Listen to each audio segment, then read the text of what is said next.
राम राम। कहते हैं अपने जीवन की बागडोर अगर आप प्रभु के हाथ में सौंप देते हैं, अगर प्रभु के दर्शन आपको हो जाते हैं, अगर आप प्रभु से कुछ भी प्राप्त कर लेते हैं, उसके बाद आपको दुनिया से कुछ भी प्राप्त करने की इच्छा नहीं रहती। झांसी और शिवपुरी के बीच में एक गांव है करेरा। करेरा में भगवान बांके बिहारी जी का बड़ा सुंदर मंदिर है। उस मंदिर के बिल्कुल साथ एक पुराना सा टूटा हुआ घर है। किसी ने वहां के महंत से पूछा कि इतने सुंदर मंदिर के साथ ये पुराना टूटा हुआ घर कैसा? तब उस महंत ने उसकी कथा बताई। कहते हैं यहां घर नहीं था, ना ये मंदिर था। यहां एक गौड़ीय वैश्य समाज की महिला रहती थी, जिसके परिवार में कोई भी नहीं था। वो अकेली रहती थी। उसने एक छोटी सी दुकान बना रखी थी। वो पकौड़ी तलकर गांव में बेचती थी। धन धान्य से संपन्न थी, लेकिन समय बिताने के लिए वो पकौड़ी तलने का काम करती थी। एक रात वो सोई, उसको स्वप्न आया कि मैं मर गई हूं और मेरी सारी संपत्ति गांव वाले लूट लूट कर ले जा रहे हैं। उसके मन ने यह निर्णय किया कि जब मेरे मरने के बाद ये संपत्ति लोगों ने ही लूटनी है, तो मैं अपने जीते जी अपनी सारी संपत्ति श्री बांके बिहारी जी को क्यों न दे दूं। उसने अपने समाज में सभा की और अपनी सारी संपत्ति और जगह, जो जमीन थी, वो बांके बिहारी जी के नाम लिख दी और वहां एक भव्य मंदिर बन गया। अब वो महिला, जिसको लोग अब भक्तिन कहने लगे थे, मंदिर में ही रहने लगी। क्योंकि उसके कोई बच्चा नहीं था, कोई रिश्तेदार नहीं था, अकेली थी, इसलिए मंदिर में रहने लगी।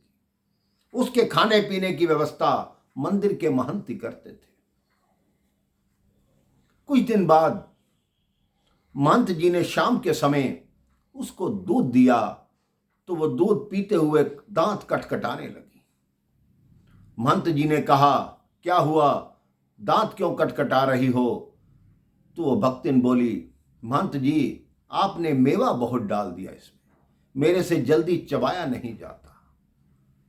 महंत ने मन में सोचा, मैं इसमें चीनी डाल दूं वही बहुत है, तुम तो मेवे की बात कर रही हो।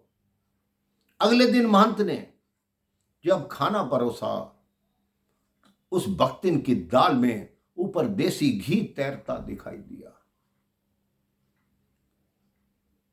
तो उस महिला ने कहा, उस भक्तिन ने कहा, महंत जी इतना घी मत दिया करो, मुझे इतना हजम नहीं होता। महंत जी सोचे, मैंने तो घी डाला ही नहीं, ये घी कहां से आ गया। रोज यही दृश्य चलने लगा। 4-5 दिन बाद महंत जी ने देखा, बिहारी जी ने जो वस्त्र पहन रखे हैं, उनके बाजू की आगे की छोर घी में सनी हुई है। पुजारी जी ने सोचा, हो सकता है कि आरती करते समय जोत का घी भगवान की बाजू पे लग गया हो। उन्होंने वस्त्र बदल दिए, दूसरे वस्त्र पहना दिए। अगले दिन प्रातः काल आए, उन्होंने देखा भगवान की दोनों बाजू घी से सनी हुई। तब महंत जी को समझ आया। वो भगवान पर क्रोधित हो गए। उनसे बोले कि ठाकुर बन गए हो तुम, ब्रजराज बन गए हो, लेकिन चोरी की आदत नहीं गई।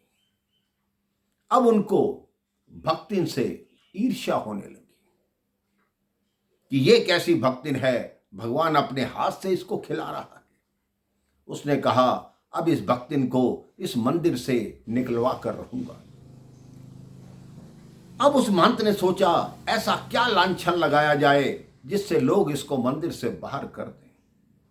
अगले दिन सुबह प्रातः से ही वो मंदिर के द्वार पर बैठ के माला लेके बैठ गया और कहने लगा, हरे कृष्ण हरे कृष्ण हरे कृष्ण हरे कृष्ण। जितनी भी महिलाएं आए उनको एक ही बात बोले कि इस भक्तिन ने दूसरा आदमी रख लिया। सारा गांव अचंभित रह गया कि भक्तिन ने दूसरा आदमी रख लिया, ये कैसे हो सकता है। जब ये बात गांव में फैल गई, वहां पंचायत हुई। गौड़ीय वैश्य समाज के जो सारे सम्मानित लोग थे, उन्होंने भक्तिन को बुलाया। भक्तिन ने कहा, मेरे पे कलंक लगाया जा रहा है, ऐसा मैं कभी सोच भी नहीं सकती। तो उन समाज के व्यक्तियों ने कहा, आप हमारे साथ चलो, चल के महंत से पूछते हैं कि उसने ऐसा लांछन क्यों लगाया। महंत जी के पास आए। महंत जी को ज्ञात हो गया कि ये मेरे से आते ही यही प्रश्न पूछेंगे। सब लोगों ने जब पूछा, महंत जी ने उत्तर दिया कि ये जो है दाल में घी होता है और मेवे खाती है, इससे पूछो कहां से आते हैं। तो सब ने कहा, क्या ये चोरी करती है। महंत जी ने कहा, नहीं, चोर नहीं है, ये बहुत ईमानदार है, भगवान की सच्ची भक्त है।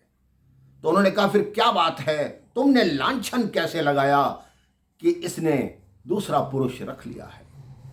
तब पंडित जी ने जो बात बोली, महंत जी ने जो बात बोली, सबकी आंखों से झरझर आंसू बहने लगे।